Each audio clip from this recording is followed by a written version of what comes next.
allongé sur mon lit, dans le sous-sol de la maison de mes parents, les mains jointes derrière mon cou sous mes longs cheveux châtains, j'écoutais le ronflement de la machine à laver. C'était ma dernière nuit à Canton. J'avais décidé de la passer seule pour réfléchir à mes 3 dernières années en école publique. Tout était emballé pour le déménagement à Fort Lauderdale. Disques, livres, t-shirts, journaux, photos, lettres d'amour, lettres de haine. L'école chrétienne m'avait bien préparé à l'école publique. Elle définissait les tabous, puis les maintenait à portée de main, juste assez loin pour m'empêcher de les attraper. En changeant d'école, tout était à ma portée. Le sexe, les drogues, le rock, le surnaturel. Je n'ai même pas eu à les chercher. Ce sont eux qui m'ont trouvé. J'ai toujours pensé que l'être humain est intelligent et que les gens, eux, sont stupides. Et peu de choses le confirment autant que les guerres, les religions organisées, la bureaucratie, le lycée, là où la majorité décide impitoyablement. Lorsque je repense à mes premiers jours là-bas, je me rappelle un sentiment d'insécurité et de doute si écrasant qu'un simple bouton d'acné était capable de faire basculer ma vie. Ce dernier soir à Canton, j'ai compris que Brian Warner était en train de mourir. On me donnait une chance de renaître, dans un nouvel endroit, pour le meilleur et pour le pire. Mais je n'arrivais pas à savoir si le lycée m'avait dépravé ou éclairé. Peut-être les deux à la fois. Peut-être que dépravation et lumière sont inséparables. Dès ma 2e semaine de lycée, je savais que j'étais condamné.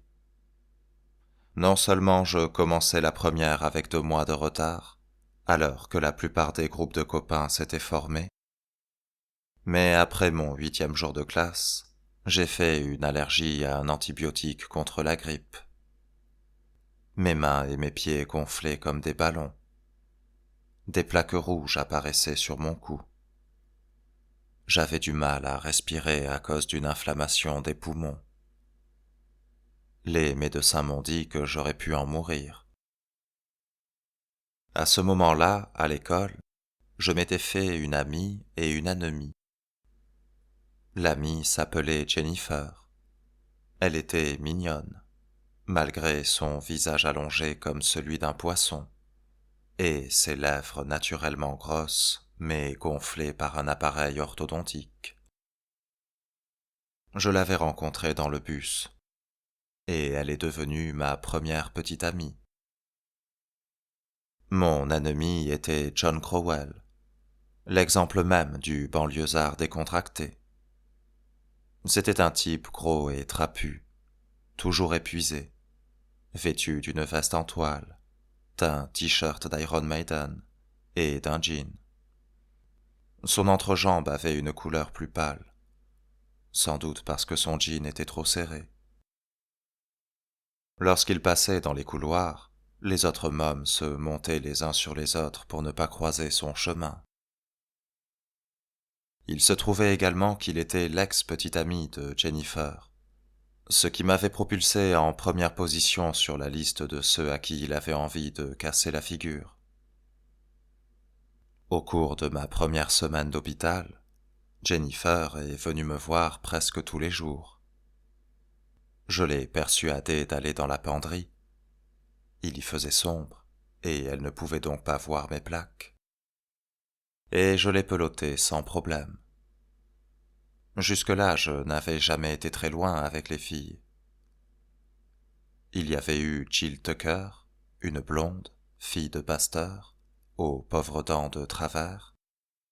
Je l'avais embrassée sur le terrain de jeu de l'école religieuse, mais j'étais en CM2.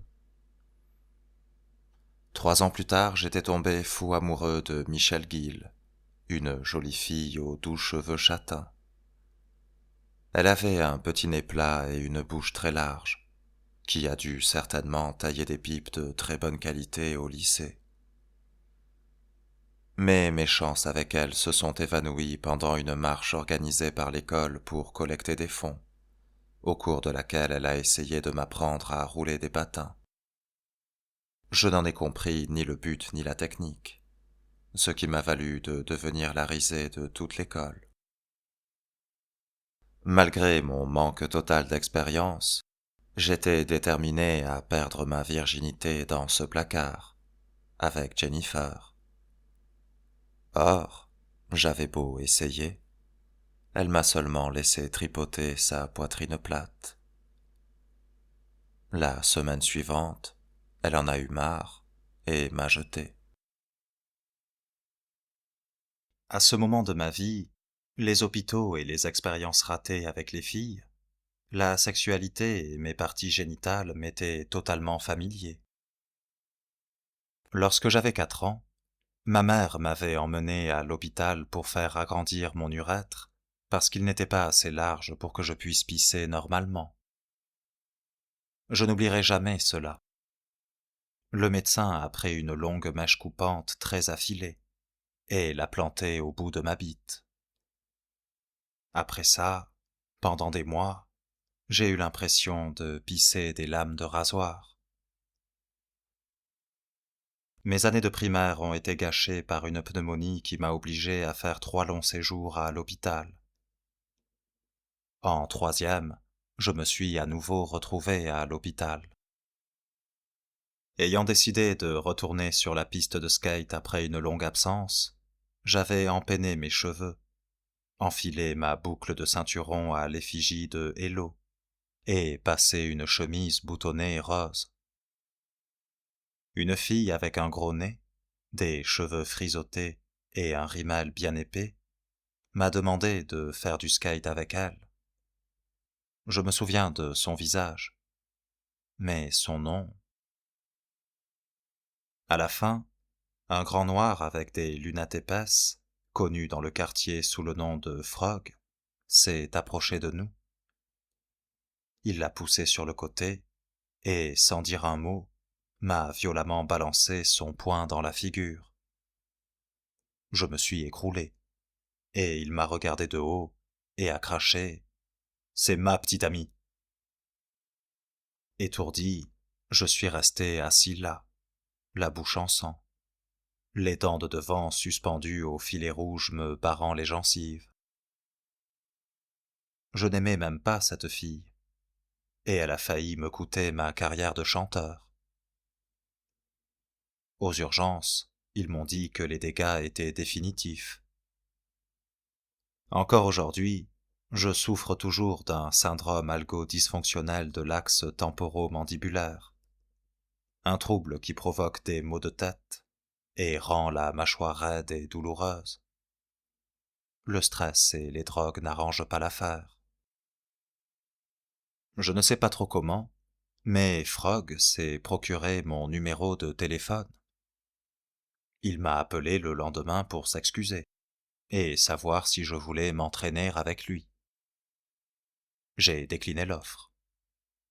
L'idée de soulever des poids en compagnie d'un type qui venait de me casser la figure et la perspective de me doucher avec lui après l'entraînement ne me disaient pas grand-chose cet après-midi-là.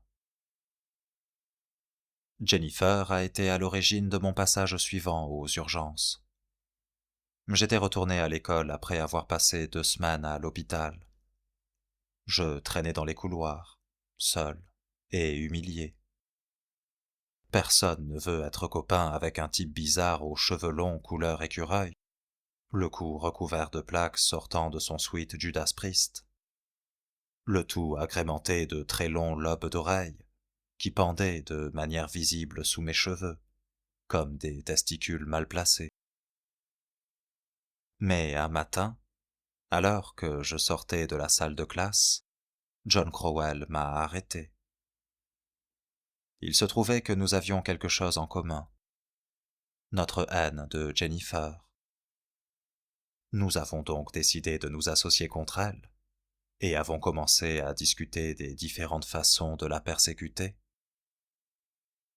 Une nuit, je suis passé prendre John et mon cousin Chad avec ma Ford Galaxy 500 bleu clair, et nous sommes allés dans une épicerie ouverte 24 heures sur 24 pour y voler une vingtaine de rouleaux de papier toilette. Nous les avons jetés sur le siège arrière de la voiture avant de foncer chez Jennifer. Nous nous sommes glissés sans bruit dans le jardin et avons commencé à accrocher du papier toilette partout où nous le pouvions. Je me suis dirigé vers la fenêtre de sa chambre pour y taguer des obscénités. Mais tandis que je réfléchissais à un truc vraiment offensant, quelqu'un a allumé la lumière. J'ai piqué un sprint pour gagner un chêne gargantuesque au moment précis où Chad sautait de l'une de ses branches. Il m'est tombé directement sur le crâne, et je me suis écroulé sur le sol. Chad et John ont dû me traîner. Une de mes épaules s'était déboîtée, mon menton pissait le sang, et j'avais subi un choc à la mâchoire qui, c'est ce qu'ils m'ont appris aux urgences, n'a fait qu'aggraver les choses. De retour à l'école, j'avais 1000 raisons pressantes de m'envoyer en l'air. Humilier Jennifer, être sur un pied d'égalité avec John, qui prétendait avoir baisé Jennifer, et surtout, ne permettre à personne de se moquer de moi parce que j'étais encore puceau. Pour rencontrer des filles, j'ai même rejoint l'orchestre de l'école. J'ai commencé par jouer des instruments que je considérais comme machos, basse, caisse claire, pour finalement me borner à l'instrument parfait pour ceux qui ne se sentent pas sûrs d'eux, le triangle. Finalement, vers la fin de la seconde, John m'a proposé un plan à toute épreuve. Tina Potts. Tina ressemblait davantage à un poisson que Jennifer. Elle avait des lèvres encore plus épaisses et n'était vraiment pas mince. C'était l'une des filles les plus pauvres de l'école. Elle était toute voûtée et tassée. Cette posture dénotait un sentiment d'insécurité et une misère intérieure, comme si, enfant, elle avait été violée.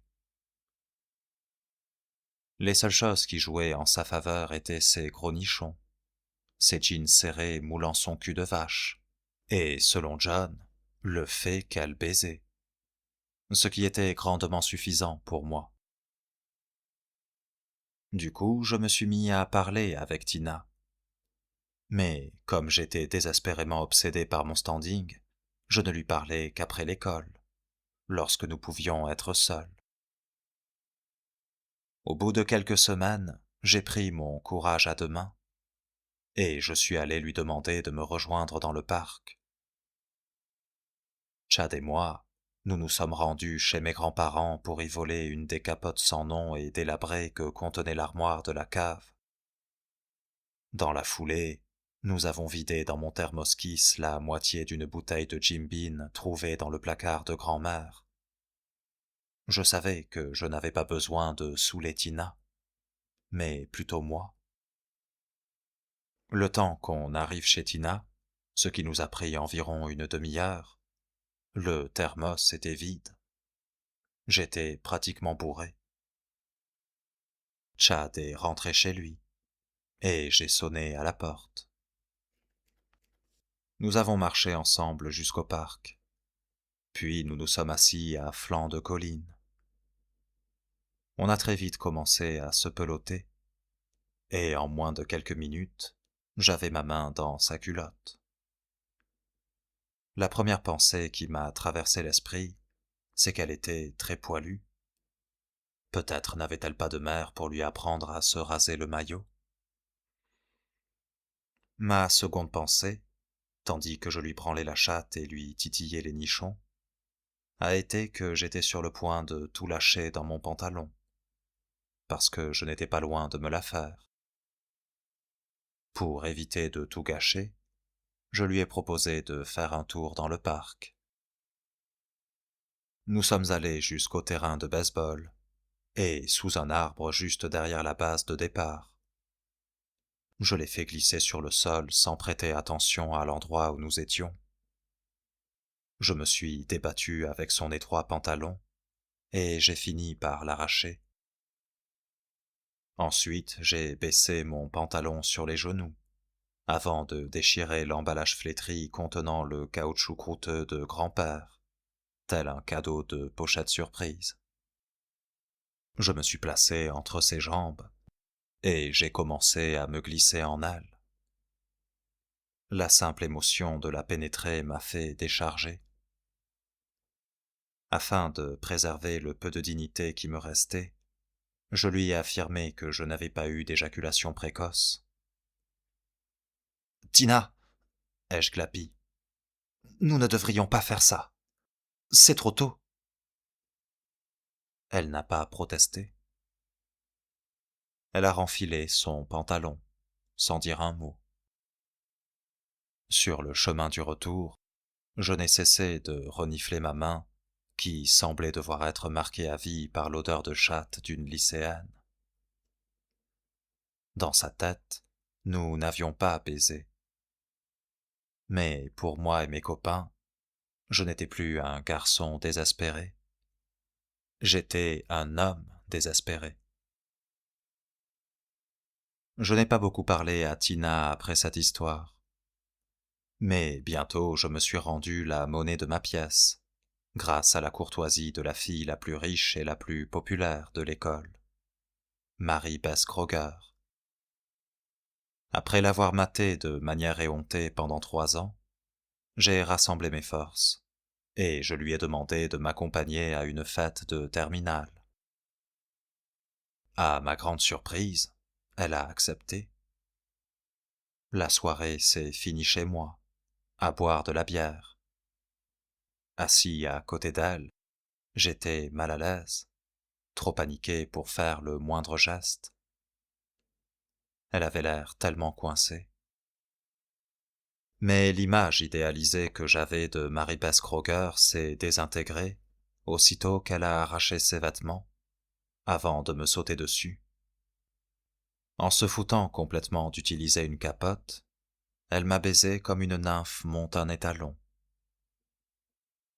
Le lendemain, à l'école, Mary Beth avait repris sa tête de bêcheuse et m'a ignoré comme elle l'avait toujours fait. Tout ce qui me restait de cette histoire, c'était de profondes griffures dans le dos que je montrais fièrement à mes copains. Du coup, en hommage à Freddy Krueger dans Les Griffes de la Nuit, ils ont décidé de la rebaptiser Mary Beth Kroger. À cette époque, Tina, mon premier coup, était enceinte de 7 mois. Le plus drôle, c'est que le père était John Crowell, celui qui m'avait branché avec elle. Je n'ai plus beaucoup vu John après ça, car il n'avait pas utilisé de capote et s'en mordait les doigts. Je me demande parfois s'ils se sont mariés, se sont installés pour élever ensemble d'autres accidents de parcours, à gros nichons.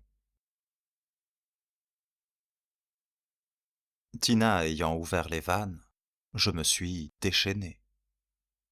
Pas déchaîné pour baiser, mais pour essayer de baiser. Après des mois passés à me faire jeter et à me masturber, un jour où je m'étais saoulé au Colt 45 pendant un match de football américain du lycée, qui se déroulait à Louisville, un village de fermiers à côté de Canton, j'ai rencontré une pom-pom girl blonde du nom de Louise.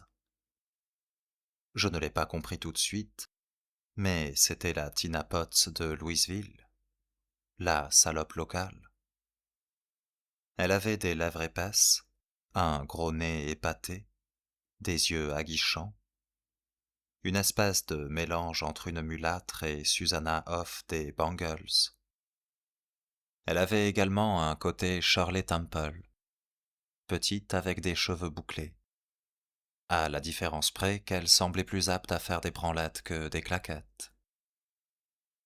Elle a été la première fille à me tailler une pipe.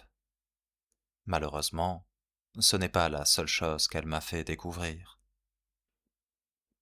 On se voyait pratiquement tous les jours. On écoutait Moving Picture de Rush ou Scary Monsters de David Bowie. Et comme j'avais appris à mieux contrôler mes orgasmes, nous avions des relations sexuelles normales pour des adolescents. Elle me faisait des suçons sans arrêt. Mon cou était tellement endolori que je n'arrivais plus à tourner la tête. Mais à l'école, je les portais comme des trophées. Et puis elle avalait, ce qui me permettait de me vanter un peu plus. Un jour, elle m'a offert un nœud papillon bleu électrique, un peu semblable à ce que portent les Chippendales. Je suppose qu'elle voulait jouer à une espèce de jeu de rôle, mais le seul que je connaissais était Donjons et Dragons. Après une bonne semaine passée à baiser, Louise a cessé de m'appeler. J'avais peur de l'avoir mise enceinte, car je n'avais pas systématiquement utilisé de capote. J'imaginais sa mère l'envoyant au couvent et faisant adopter son enfant, notre enfant. Ou alors Louise allait me faire payer une pension jusqu'à la fin de mes jours. Il y avait aussi la possibilité qu'elle se soit fait avorter, qu'elle en soit morte, et que ses parents veuillent m'assassiner. Après quelques semaines de silence, je me suis décidé à l'appeler, en déguisant ma voix avec un torchon, au cas où ses parents répondraient. Heureusement, c'est elle qui a décroché. Elle s'est excusée. Je suis désolé de ne pas t'avoir téléphoné. J'ai été malade. J'ai paniqué. Malade? Tu as eu de la fièvre? Tu vomis tous les matins? Ou un truc dans le genre? En fait, elle m'évitait parce qu'elle n'était qu'une salope. Et avoir un petit ami aurait ruiné sa réputation. Elle ne me l'a pas dit exactement en ces termes, mais c'est ce qu'elle m'a fait comprendre. Quelques jours plus tard, pendant un cours de maths, j'ai ressenti une violente démangeaison aux couilles. Ce phénomène a duré toute la journée, s'étendant même jusqu'au poil pubien. Une fois rentré à la maison, je suis directement allé à la salle de bain. J'ai baissé mon pantalon et, debout contre le lavabo, j'ai regardé ce qui m'arrivait. J'ai immédiatement repéré la présence de 3 ou 4 croûtes noires juste au-dessus de ma bite. J'en ai enlevé une, et en regardant de plus près, un peu de sang en est sorti. Je supposais toujours qu'il s'agissait d'une peau morte, mais en l'approchant de la lumière, j'ai remarqué qu'elle avait des pattes et qu'elle bougeait. Choqué, j'ai poussé un hurlement de dégoût et je l'ai balancée dans le lavabo. Mais elle n'a pas éclaté comme je l'aurais pensé. Elle s'est écrasée comme un petit coquillage. Ne sachant pas quoi faire, je l'ai apportée à ma mère pour lui demander ce que c'était. Oh, bah tu as des poux, a-t-elle soupiré tout naturellement. Tu as dû les attraper à l'institut de bronzage. À ma grande honte, je dois avouer qu'à cette époque je me payais régulièrement des séances de bronzage dans un institut de beauté. J'étais terriblement complexé. Mon visage était littéralement envahi par l'acné, et le dermatologue m'avait dit qu'il existait une nouvelle formule de bronzage qui m'assécherait la peau et me soulagerait la vie. Il était clair que ma mère ne voulait pas envisager que son fils ait pu baiser avec une fille et attraper des morpions. Même mon père, qui m'avait pourtant promis de sabler le champagne le jour où je me dépucellerais, n'a pas voulu l'admettre. La raison principale de ce comportement était qu'il voulait absolument m'emmener voir une prostituée pour que je perde mon pucelage, depuis que j'avais touché des seins au collège. Du coup, j'ai fait semblant de croire à cette histoire d'institut de beauté. Ma mère m'a acheté des médicaments contre les poux, mais dans le secret de ma salle de bain, je me suis rasé les poils pubiens afin de gérer tout seul mes problèmes de morpion. À cette époque, je n'avais pas encore l'habitude de me raser les poils du corps. D'après ce que j'en sais, je n'ai plus jamais attrapé de maladie vénérienne, et mes parents pensent que je suis toujours vierge. J'étais en compagnie de John Crowell, en haut de la colline en face de sa maison, et nous étions occupés à descendre une bouteille de Mad Dog 20/20 que nous avions fait acheter par un pote plus âgé que nous.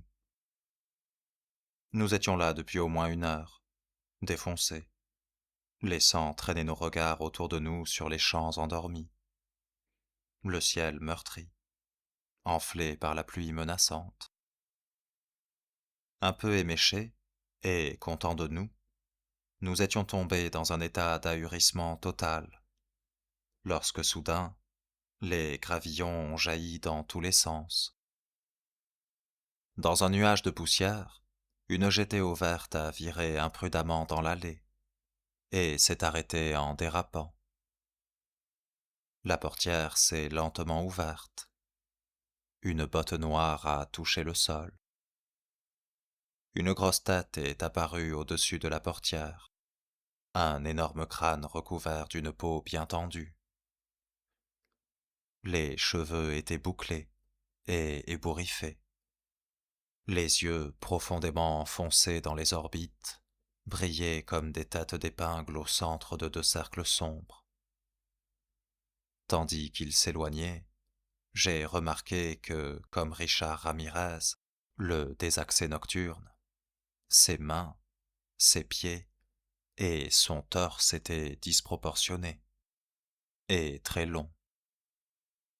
Il portait une veste en jean au dos de laquelle était imprimé le symbole universel de la rébellion, une feuille de hache. De sa main droite, il a sorti un revolver accroché à la ceinture de son pantalon. Il a violemment levé son bras vers le ciel et vidé le chargeur. À chaque tir, le recul faisait tourner son bras un peu plus dans notre direction. Une fois le barillet vide, il s'est dirigé vers nous à grands pas. J'étais totalement abasourdi. Il m'a bousculé et je suis tombé par terre. Il a poussé John et attrapé la bouteille de Mad Dog qu'il a vidée en quelques secondes avant de la balancer dans l'herbe. Il s'est essuyé la bouche du revers de sa manche et a marmonné quelque chose qui sonnait comme les paroles de Suicide Solution d'Ozzy Osbourne. Il est finalement entré dans la maison à grands pas. « C'est mon frère, mec », m'a fièrement annoncé John, mort de peur quelques instants auparavant. Son visage rayonnait de fierté. Nous avons suivi son frère au premier, où il a claqué la porte avant de la fermer à clé. John n'avait pas le droit de mettre les pieds dans la chambre de son frère, sous peine de représailles. Mais il savait ce qu'il s'y passait. Magie noire, heavy metal, automutilation et consommation manifeste de drogue. Tout comme la cave de grand-père, cette pièce symbolisait à la fois mes peurs et mes envies. Et bien qu'effrayé, je voulais plus que tout voir au monde ce qu'il se passait à l'intérieur. En espérant que son frère quitterait la maison un peu plus tard dans la soirée, John et moi sommes allés dans l'écurie, enfin, dans la carcasse en bois de ce qui avait été une écurie, où nous avions planqué une bouteille de Southern Comfort. « Tu veux voir un truc vraiment cool ?» m'a demandé John. « Bien sûr », ai-je rétorqué. J'étais toujours prêt à faire des trucs cool, surtout avec John. Putain, t'as vraiment intérêt à rien dire à personne. Promis. Des promesses, c'est pas assez, a brusquement dit John. Je veux que tu jures sur ta putain de mère. Non, tu dois jurer que si jamais t'en parles, ta bite flétrira avant de pourrir et de tomber. Je jure que ma bite tombera et disparaîtra, ai-je dit solennellement, tout en sachant parfaitement que j'en aurais besoin dans les années à venir. La bite dirige le monde, a ricané John, en me donnant un grand coup de poing sous l'épaule. Alors viens, couillon. Il m'a entraîné derrière l'écurie, et nous avons grimpé au premier en empruntant une échelle. La paille était maculée de sang séché. Éparpillées, il y avait des carcasses d'oiseaux, des moitiés de cadavres de serpents et de lézards, des lièvres en état de décomposition avancée, sur le corps desquels des asticots et des scarabées se disputaient le moindre lambeau de chair traînant sur les os. C'est ici, m'a annoncé John, en me montrant le pentacle géant et dégoulinant de rouge dessiné sur le sol. C'est ici que mon frère tient ses messes noires. La scène semblait sortir d'un mauvais film d'horreur, dans lequel un adolescent un peu dérangé pratique la magie noire en amateur. Il y avait même des photos de profs et d'anciennes petites amies, couvertes de sang coagulé, punaisées au mur et recouvertes d'obscénités écrites au marqueur. Et comme s'il allait jouer la vedette du film, John s'est tourné vers moi et m'a dit: Tu veux voir un truc encore plus effrayant? J'étais tiraillé. J'en avais sans doute assez vu pour cette fois, mais la curiosité m'a poussé à accepter. John a ramassé par terre un exemplaire taché et tout déchiré du Necromonicon, livre d'incantation remontant, selon lui, à l'âge des ténèbres.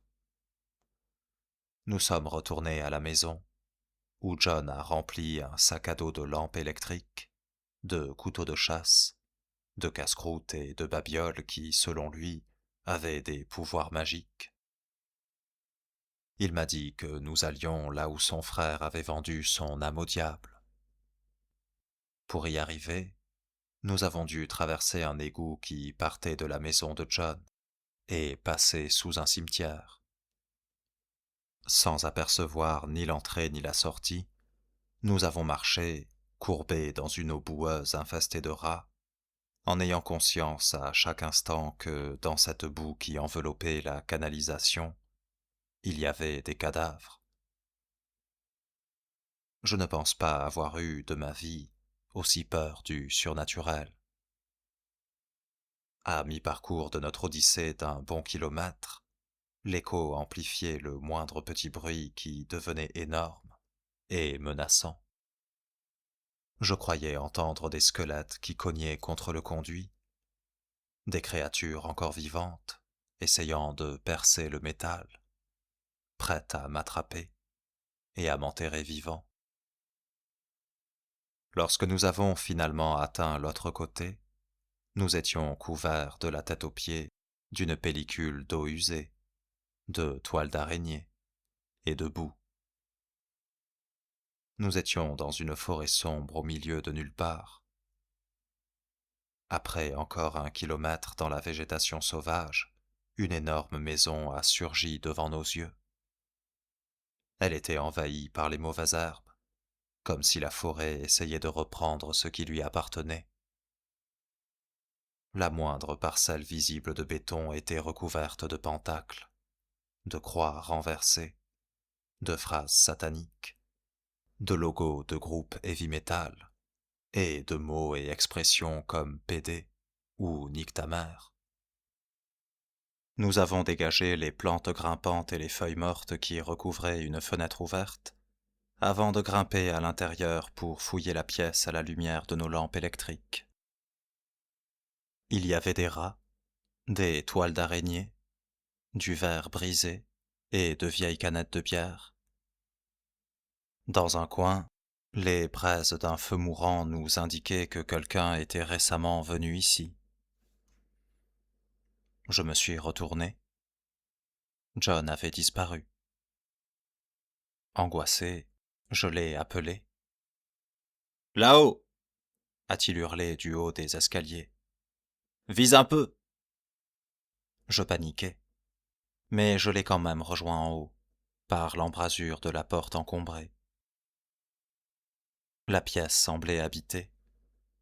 Un matelas d'un jaune putride traînait par terre. Il était recouvert de seringues hypodermiques, d'une cuillère aux manches tordues, et de tout un attirail pour se droguer. Autour du matelas, on pouvait voir au milieu de magazines porno-gays désintégrés qu'on avait jeté là une demi-douzaine de capotes usagées, qui ressemblaient à des peaux de serpents séchés. Nous sommes allés dans la pièce suivante, quasiment vide, mis à part un pentacle, entouré de caractères runiques indéchiffrables, dessinés sur le mur sud. John a sorti son exemplaire du Necronomicon. « Mais qu'est-ce que tu fous ?»« J'ouvre les portes de l'enfer pour convoquer les esprits qui vivaient autrefois dans cette maison, » a-t-il répondu de sa voix la plus sinistre. Avec son doigt, il a tracé un cercle sur la poussière du sol. Au moment où il le bouclait, un bruit perçant est venu du rez-de-chaussée. Nous sommes restés sans bouger, presque sans respirer, à écouter les ténèbres. Rien, à part le bruit de mon pouls battant dans mon cou. John s'est placé au milieu du cercle et a tourné les pages du livre pour trouver la bonne incantation. Un fracas métallique, bien plus fort que le bruit précédent, a alors retenti en bas. Si ce que nous faisions produisait quelque effet, nous n'y étions pas préparés. L'alcool qui courait dans notre sang s'est transformé en adrénaline. Nous avons dévalé les escaliers avant de passer par la fenêtre pour regagner la forêt, hors d'haleine, en sueur et la bouche sèche. La nuit s'était installée. Des gouttes de pluie commençaient à tomber. Nous avons coupé par les bois, en silence, et aussi vite que possible, bien que trébuchant à chaque pas. Lorsque nous sommes arrivés sains et saufs chez John, son frère était complètement défoncé. Hébété, les yeux rouges, il errait dans la maison. Les drogues avaient calmé son agressivité.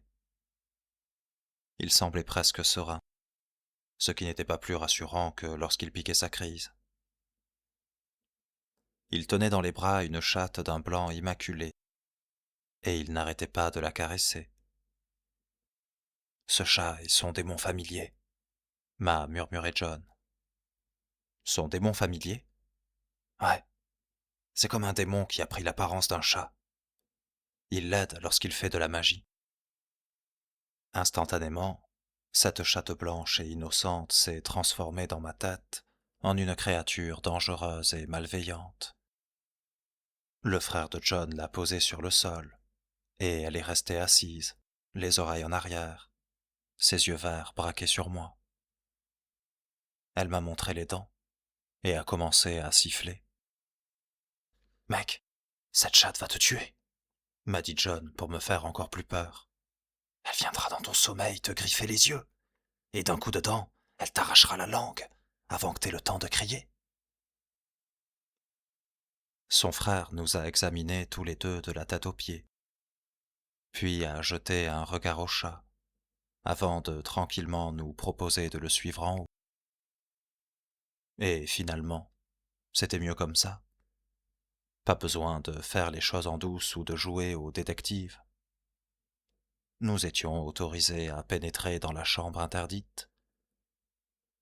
Les formules magiques de John pour ouvrir les portes de l'enfer avaient peut-être marché. Bien que tout cela soit nouveau et excitant pour moi, Sa chambre ressemblait à l'image que je me faisais de celle d'un pecno-camé adepte de Satan.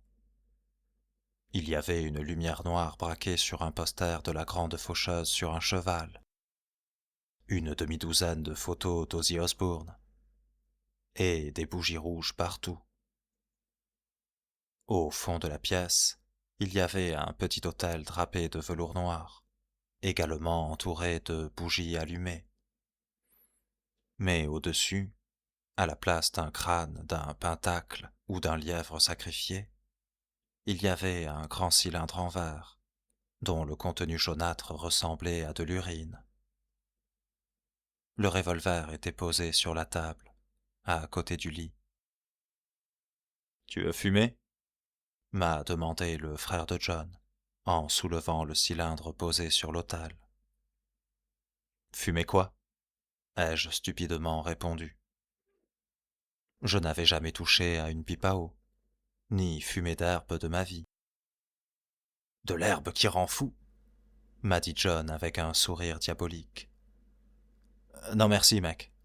J'ai arrêté. » ai-je menti. Malheureusement, je n'avais pas le choix.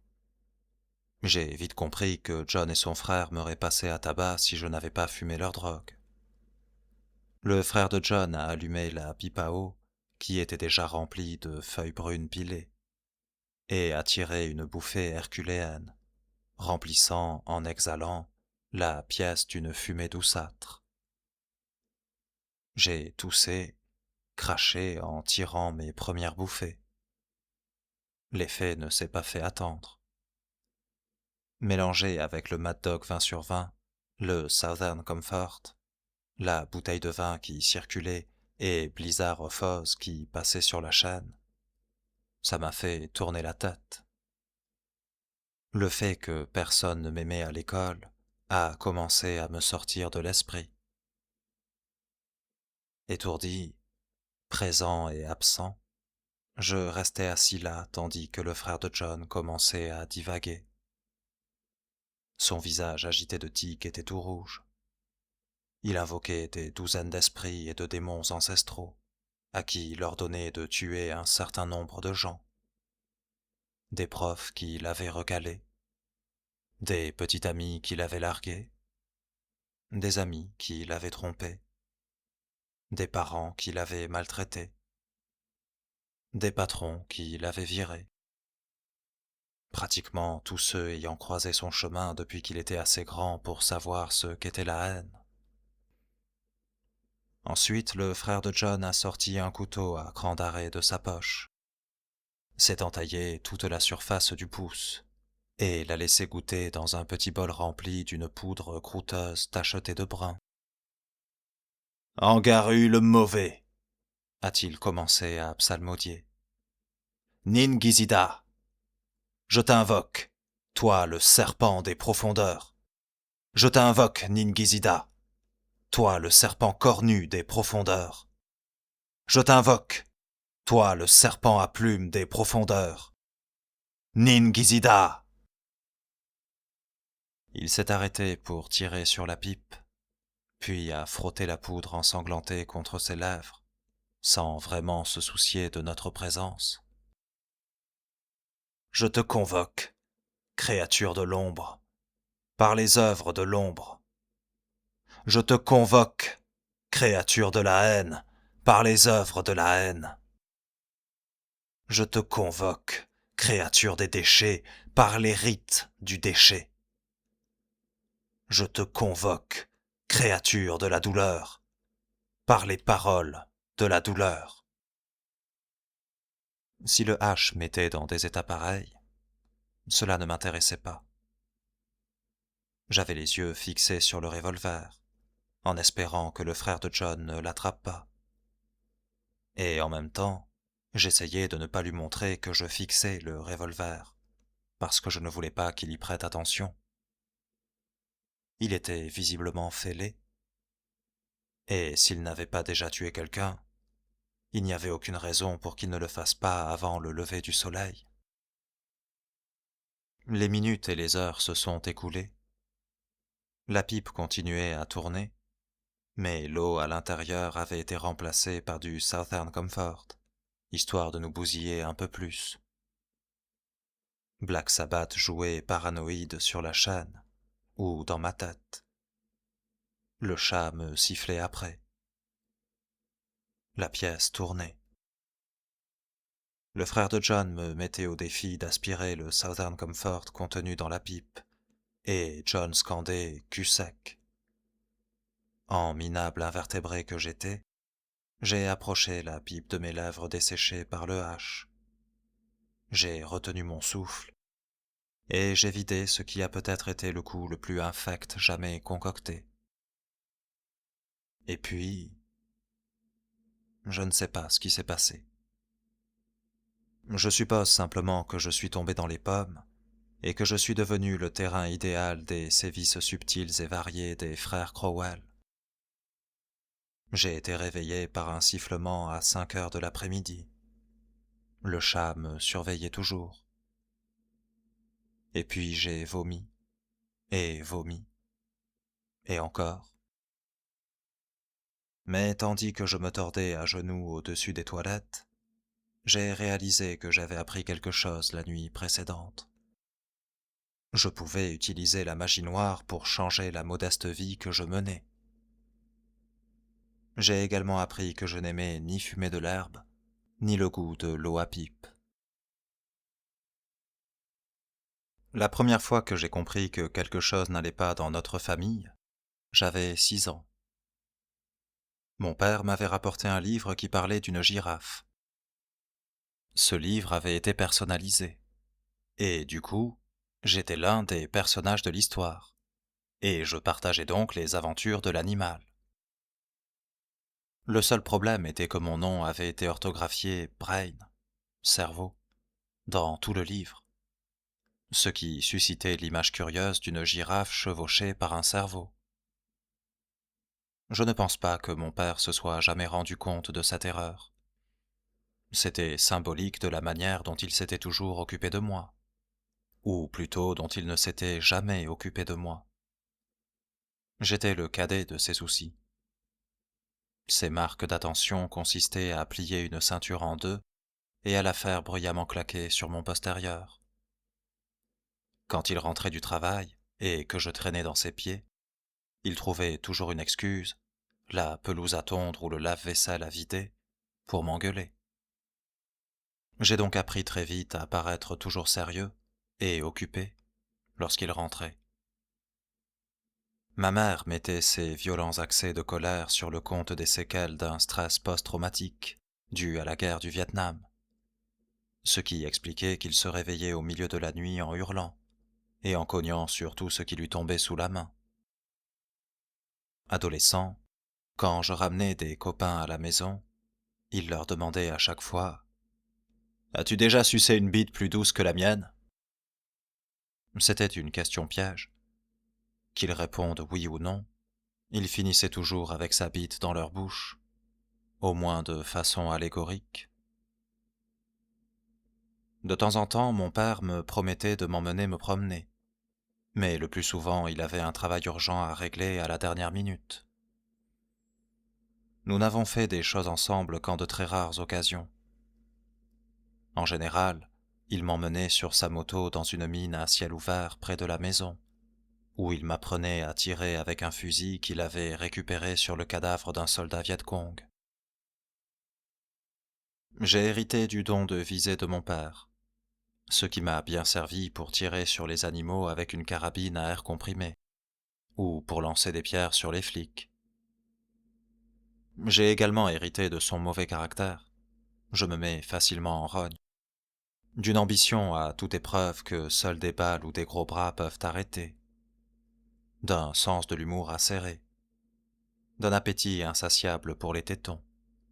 Ainsi que d'un rythme cardiaque irrégulier qu'une forte consommation de drogue n'a pas arrangé. Je n'ai jamais voulu reconnaître que j'avais autant de choses en commun avec mon père. J'avais passé la majorité de mon enfance et de mon adolescence à avoir peur de lui. Il me menaçait sans arrêt de me foutre dehors, et n'oubliait jamais de me rappeler que j'étais inutile, et que je n'arriverais jamais à rien. Par conséquent, j'ai grandi dans les jupes de ma mère. Elle me pourrissait, et je ne lui en étais pas reconnaissant. Pour être sûr que je me cramponne bien à elle, afin de me garder à la maison et de s'occuper de moi, ma mère essayait de me convaincre que j'étais plus maladif qu'en réalité. Lorsque j'ai commencé à avoir de l'acné, elle m'a affirmé que je faisais une allergie au blanc d'œuf, qui lui donnait de l'urticaire, et je l'ai longtemps cru. Elle voulait que je sois comme elle, que je sois dépendant d'elle, pour que je ne la quitte jamais. Lorsque j'ai fini par le faire, à l'âge de 22 ans, elle allait s'asseoir tous les jours dans ma chambre et pleurer, jusqu'à ce qu'un soir elle ait cru voir la silhouette de Jésus dans l'encadrement de la porte. Grâce à cette vision, elle s'est dit que j'étais protégé et a cessé de se lamenter et s'est mise à traiter comme des animaux de compagnie les rats dont elle était censée nourrir mon serpent. Pour exprimer son côté surprotecteur, elle m'a remplacé par le plus souffreteux des rats qu'elle a appelé Marilyn. Et elle est même allée jusqu'à ranimer le rongeur en lui faisant du bouche à bouche, puis en le gardant dans une grossière tente à oxygène en film alimentaire pour prolonger ses jours. Lorsqu'on est enfant, tout ce qui se passe dans sa famille paraît normal. Mais lorsque la puberté arrive, le phénomène s'inverse, et on remet en question ce qu'on a accepté. En troisième, j'ai commencé à me sentir de plus en plus isolé. Je n'avais pas d'amis, et je ressentais une terrible frustration sexuelle. J'avais pris l'habitude de m'asseoir à ma table dans la salle de classe et de me taillader l'avant-bras avec un couteau de poche.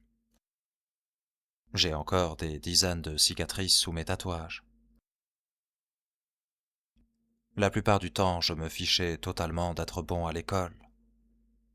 Lorsque les cours étaient terminés, j'apprenais à m'évader dans mon monde, ce qui consistait surtout à faire des jeux de rôle, à lire des bouquins comme la bio de Jim Morrison, personne ne sortira d'ici vivant, à écrire des nouvelles, des poèmes macabres, et à écouter des disques. Je commençais à apprécier la musique comme s'il s'agissait d'une potion magique menant dans un univers où je serais accepté. Un monde sans règles, ni jugement. Ma mère est la personne qui a dû supporter le plus lourdement ma frustration. Les crises venimeuses que je piquais contre elle, je les tenais peut-être aussi de mon père.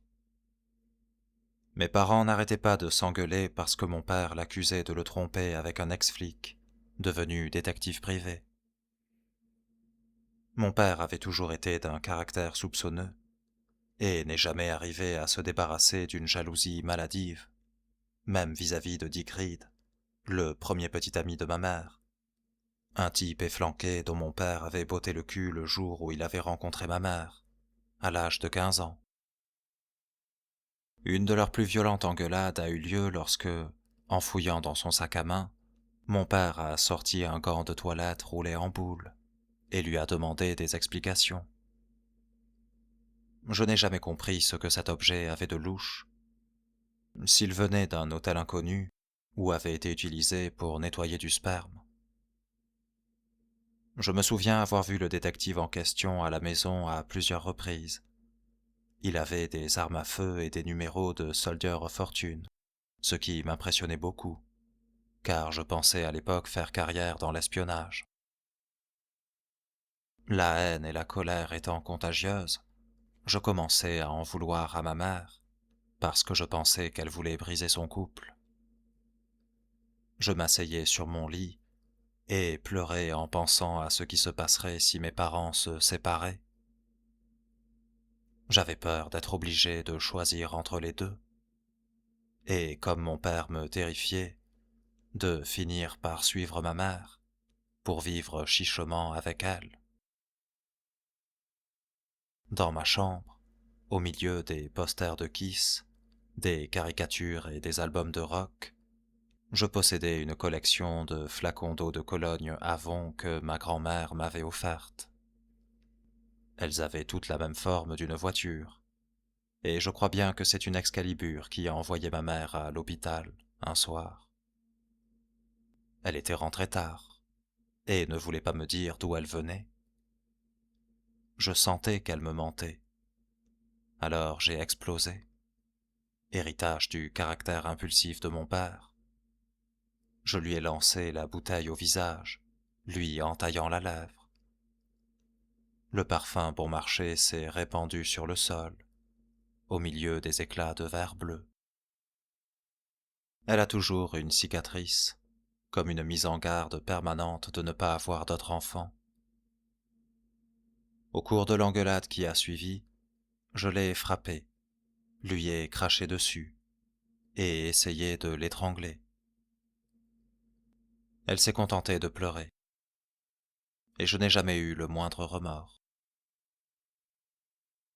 La colère réprimée à l'école religieuse s'est dissipée plus tard, à l'école publique.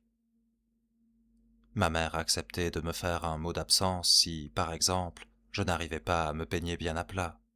Je ne voulais pas être la risée des filles. Je commençais à l'apprécier pour ça. Pas pour longtemps.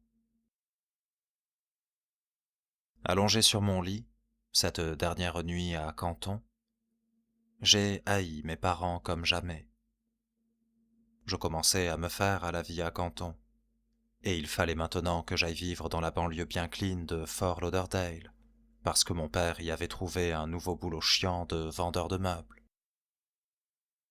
J'avais connu les endroits les plus bizarres, des maisons hantées aux salles de gym du lycée. J'avais pris plein de mauvaises drogues, vécu une sexualité minable, et je n'avais aucune estime pour ma propre personne. Tout cela était terminé. C'était mon passé, et il allait falloir que je reparte de zéro. Je n'avais aucune envie de déménager. J'étais amer et en colère. J'en voulais à la terre entière.